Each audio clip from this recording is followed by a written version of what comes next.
Learning studio. संज्ञा और उसके भेद। संज्ञा की परिभाषा। संज्ञा किसी व्यक्ति, वस्तु, प्राणी, भाव व स्थान के नाम को संज्ञा कहते हैं। जैसे व्यक्ति राजू, मीरा, गीता, अशोक, राहुल, हरि, अकबर, एंथनी, रीटा, लता, आशा, नज़्मा आदि। वस्तु गेंद, फल, साइकिल, बोतल, पेंसिल, कागज, पुस्तक, पेड़, पत्ता, फूल, कुर्सी आदि। प्राणी मनुष्य, पशु, पक्षी, गाय, घोड़ा, बंदर, रीछ, हाथी, बकरी आदि। भाव क्रोध, खुशी, प्रेम, ईर्ष्या, दुख, भूख, प्यास आदि। स्थान दिल्ली, मुंबई, मद्रास, कलकत्ता, मथुरा, पंजाब, तमिलनाडु, हरियाणा, अमृतसर, केरल, उड़ीसा आदि। इनके अलावा रिश्ते, मौसम, धातु, पदार्थ आदि भी संज्ञा कहलाते हैं। संज्ञा के भेद। हिंदी व्याकरण के अनुसार संज्ञा के 3 भेद होते हैं, परंतु अब इसमें अंग्रेजी व्याकरण के अनुसार 2 भेद और सम्मिलित हो गए हैं, जो कि जातिवाचक संज्ञा के भेद हैं। ये भेद इस प्रकार हैं: व्यक्तिवाचक संज्ञा, जातिवाचक संज्ञा, क द्रव्यवाचक संज्ञा, ख समूहवाचक संज्ञा, भाववाचक संज्ञा। पहला, व्यक्तिवाचक संज्ञा। जो शब्द किसी विशेष एवं निश्चित व्यक्ति, वस्तु व स्थान की जानकारी देते हैं, उन्हें व्यक्तिवाचक संज्ञा कहते हैं। जैसे डॉक्टर भीमराव अंबेडकर ने भारत के संविधान की रचना की। विशेष व्यक्ति। इस वाक्य में डॉक्टर भीमराव अंबेडकर एक विशेष व्यक्ति हैं। यहाँ हमने उनके नाम से उन्हें संबोधित किया है। भारत का सबसे पहला वेद ऋग्वेद है। विशेष वस्तु। ऋग एक वेद है जो कि लिखित रूप में मौजूद है। ऋग्वेद एक विशेष पुस्तक है। जामा मस्जिद दिल्ली में स्थित है। निश्चित स्थान। इस वाक्य में एक विशेष स्थान का बोध हो रहा है। दिल्ली एक निश्चित स्थान है। इन उदाहरणों के माध्यम से हम समझ सकते हैं कि जब किसी विशेष व्यक्ति, निश्चित स्थान एवं विशेष वस्तु की बात की जाती है तो वह व्यक्तिवाचक संज्ञा कहलाती है। 2. जातिवाचक संज्ञा। किसी भी प्राणी, जंतु एवं समूह की जानकारी देने वाली संज्ञा शब्दों को जातिवाचक संज्ञा कहते हैं। जैसे रानी किताब पढ़ रही है। इस वाक्य में केवल किताब कहा गया है, अर्थात वो कोई भी किताब हो सकती है। यहाँ किताब के पूरे समूह की बात की गई है। बच्चे विद्यालय जाते हैं। इस पंक्ति में केवल बच्चे कहा गया है, अर्थात किसी विशेष बच्चे के बारे में नहीं, अपितु सभी बच्चों की बात की गई है। आज हम फल खाएंगे। इस वाक्य में किसी फल का नाम नहीं लिया गया है, बल्कि यहाँ फलों के समूह की बात की गई है। यदि मैं यहाँ कहूँ कि मैंने आज आम खाया था, तो यह भी जातिवाचक संज्ञा ही है, क्योंकि आम की किसी विशेष प्रजाति का नाम नहीं लिया गया है। जातिवाचक संज्ञा के 2 भेद होते हैं। पहला द्रव्यवाचक और दूसरा समूहवाचक। द्रव्यवाचक वह संज्ञा शब्द जो ऐसे पदार्थों तथा द्रव्यों का बोध कराते हैं जिनसे नई वस्तुएं बनती हैं एवं उनका माप तोल किया जा सकता है, उन्हें द्रव्यवाचक संज्ञा कहते हैं। जैसे सोना, चांदी, मिट्टी, लोहा, तांबा, लकड़ी, दूध, पीतल आदि। समूहवाचक संज्ञा ऐसे शब्द जो किसी समूह या समुदाय का बोध करवाते हैं, उन्हें समूहवाचक संज्ञा कहते हैं। जैसे कक्षा, परिवार, सेना, जनता, अस्पताल, मंदिर आदि। समूहवाचक संज्ञा के समूह के प्रयोग सुनिश्चित होते हैं, इनको बदला नहीं जा सकता। जैसे पर्वतों की श्रृंखला, नक्षत्रों का मंडल, तारों का पुंज, कागज का दस्ता, सैनिकों का जत्था, चोरों का गिरोह, गायकों की मंडली, कर्मचारियों या मजदूरों का संघ, भेड़ों का झुंड। 3. भाववाचक संज्ञा जिन संज्ञा शब्दों से किसी व्यक्ति या वस्तु के गुण, दोष, दशा, अवस्था, धर्म आदि का बोध होता है, उन्हें भाववाचक संज्ञा कहते हैं। जैसे दया, शांति, प्रेम, अच्छाई, धैर्य, बुढ़ापा, सफलता, सुंदर, बहुमूल्य इत्यादि।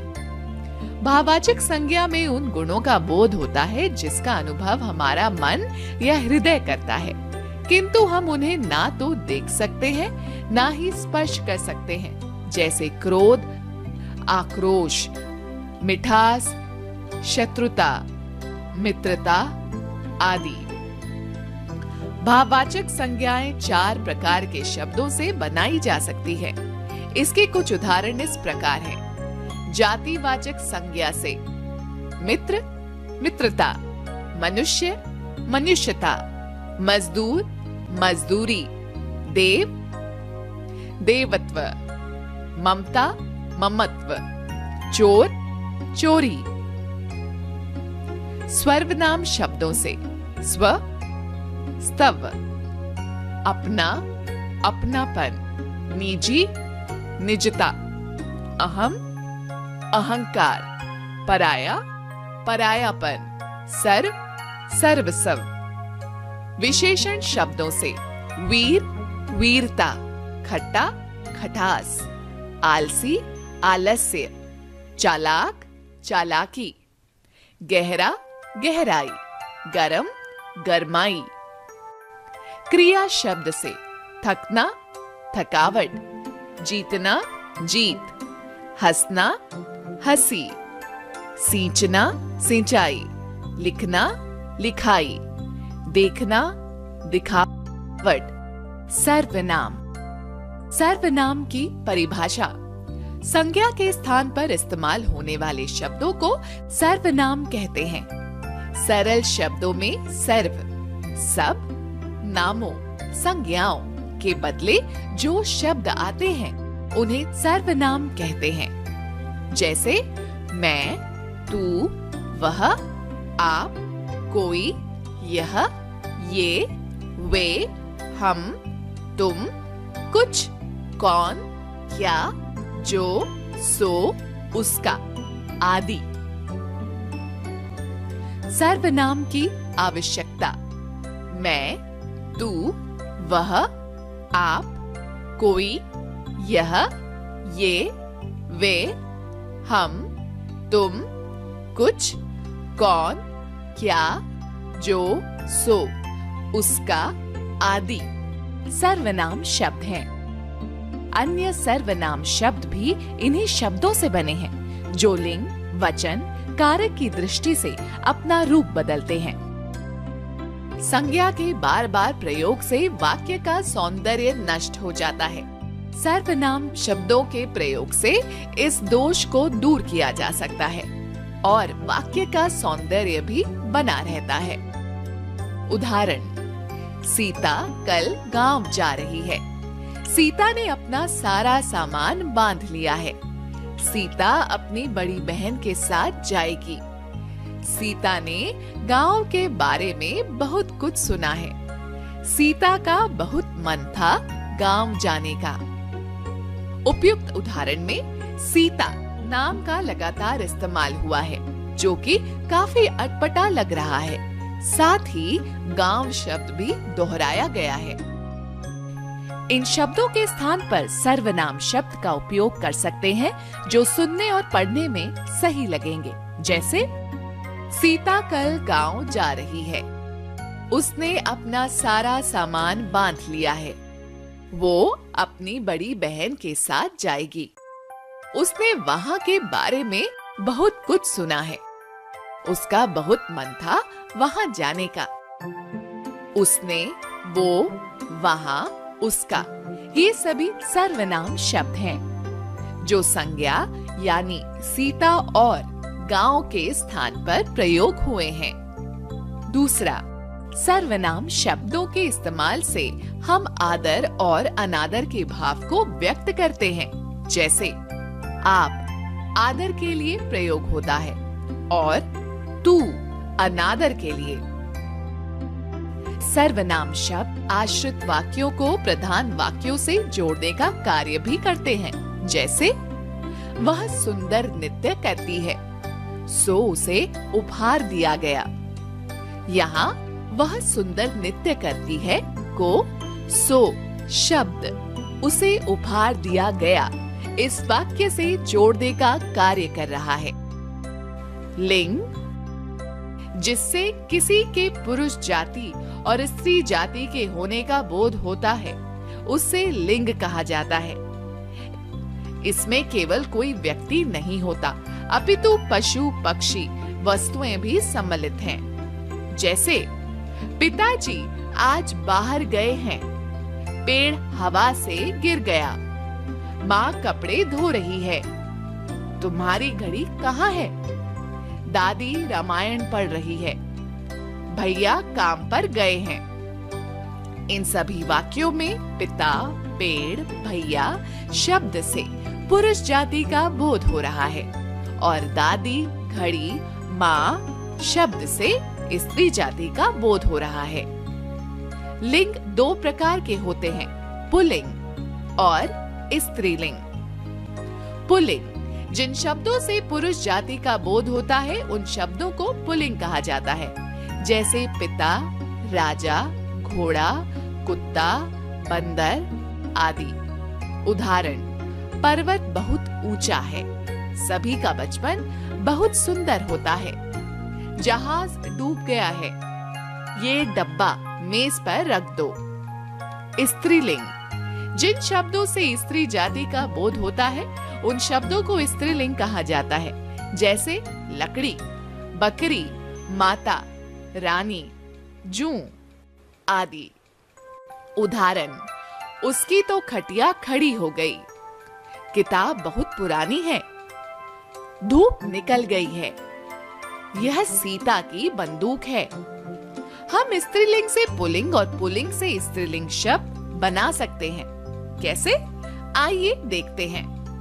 पुल्लिंग शब्द से स्त्रीलिंग शब्द लड़का, लड़की, पिता, माता, दादा, दादी, नर, नारी, राजा, रानी, घोड़ा, घोड़ी, हाथी, हथनी, सुंदर, सुंदरी।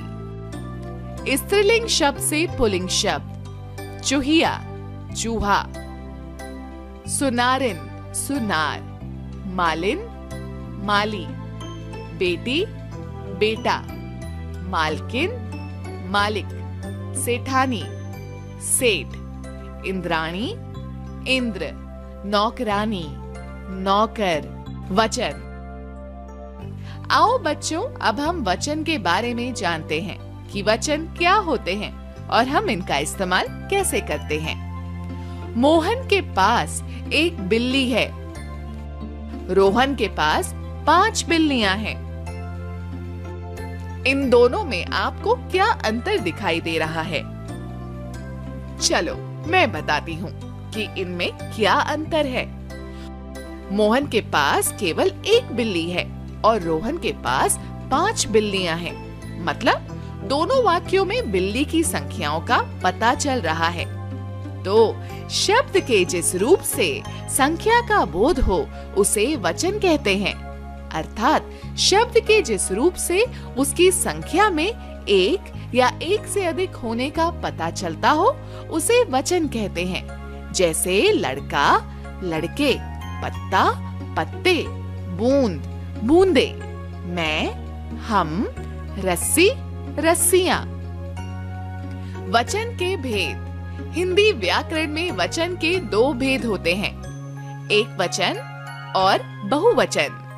एक वचन जिस शब्द के रूप से उसके एक होने का पता चले उसे एक वचन कहते हैं। जैसे कपड़ा, बाल्टी, चिड़िया, पुस्तक, घड़ी, बच्चा, घोड़ा आदि। बहुवचन जिस शब्द के रूप से उसके एक से अधिक होने का पता चले उसे बहुवचन कहते हैं। जैसे बच्चे, पुस्तकें, बाल्टियां, फसलें, लकड़ियां, चादरें आदि। हिंदी भाषा में आदर प्रकट करने के लिए एक वचन के स्थान पर बहुवचन का प्रयोग होता है। जैसे मास्टर जी पढ़ा रहे हैं, मेरी माताजी बाहर गई है, पिताजी आप कब आए। कुछ शब्द सदैव एक वचन ही रहते हैं। जैसे नल, बादल, आकाश, प्रजा, पाप, क्रोध, प्रेम, चीनी, पराजय आदि। कुछ शब्द सदैव बहुवचन ही रहते हैं। जैसे प्राण, दाम, दर्शन, दुर्लभ, आंसू, सोना, धन, समाचार, होश, भाग्य आदि। आओ अब हम एक वचन से बहुवचन और बहुवचन से एक वचन बनाते हैं। एक वचन से बहुवचन बनाना। लड़का, लड़के, बहन, बहनें, आंख, आंखें, सड़क, सड़कें, पुस्तक, पुस्तकें, बात, बातें, बेटा, बेटे, घोड़ा, घोड़े। बहुवचन से एक वचन। केले, केला, कन्याएं, कन्या, कविताएं, कविता, अध्यापिकाएं, अध्यापिका, नदियां, नदी, थालियां, थाली, अंगूठियां, अंगूठी, धातुएं, धातु। वर्णों से वाक्य बनाना। बच्चों, आप तो जानते ही हैं कि वर्णों और मात्राओं के योग से शब्द बनते हैं। जैसे क, म, ल, कमल, र, म, न, रमन, र, बड़ी की मात्रा, त, आ, रीता, स, ओ की मात्रा, ह, म, सोहम आदि इत्यादि। अब हम इन शब्दों के मेल से अर्थात शब्दों को जोड़कर वाक्य कैसे बनाते हैं और उन्हें क्रम से लगाकर सही और अर्थपूर्ण वाक्य कैसे बनाते हैं ये देखेंगे। आइए इसे कुछ इस प्रकार समझते हैं। रात को हम सोते हैं। रात को हम सोते हैं। कल हम स्कूल जाएंगे। कल हम स्कूल जाएंगे। गाय घास खाती है। गाय घास खाती है। शेर जंगल में रहता है। शेर जंगल में रहता है। बच्चों, ये सभी शब्द हैं जिन्हें जोड़कर हम समझ सकते हैं कि इनका मतलब क्या निकल रहा है। आइए इसे हम और अच्छे से समझते हैं। राम है पढ़ रहा। तुम जा हो रहे कहाँ। मैंने खाना कल था खाया। बच्चों, इन वाक्यों में आपको कुछ अटपटा नहीं लग रहा? ये सभी वाक्य अपने सही क्रम में नहीं हैं, इसलिए इन वाक्यों का कोई अर्थ नहीं है। यदि शब्दों को सही क्रम में लगा दें, तो ये सभी वाक्य अर्थपूर्ण हो जाएंगे। आप सोच रहे होंगे कैसे? आइए देखते हैं। राम पढ़ रहा है। तुम कहाँ जा रहे हो? मैंने कल खाना खाया था। बच्चों, देखा आपने? इन शब्दों का क्रम में लगाने से यह वाक्य पूर्ण एवं अर्थपूर्ण हो गए। अब आप समझ सकते हैं कि इस वाक्य में क्या कहा गया है। कुछ और उदाहरण। रात को हम सोते हैं। कल हम स्कूल जाएंगे। गाय घास खाती है। शेर जंगल में रहता है। Please subscribe this channel for more videos.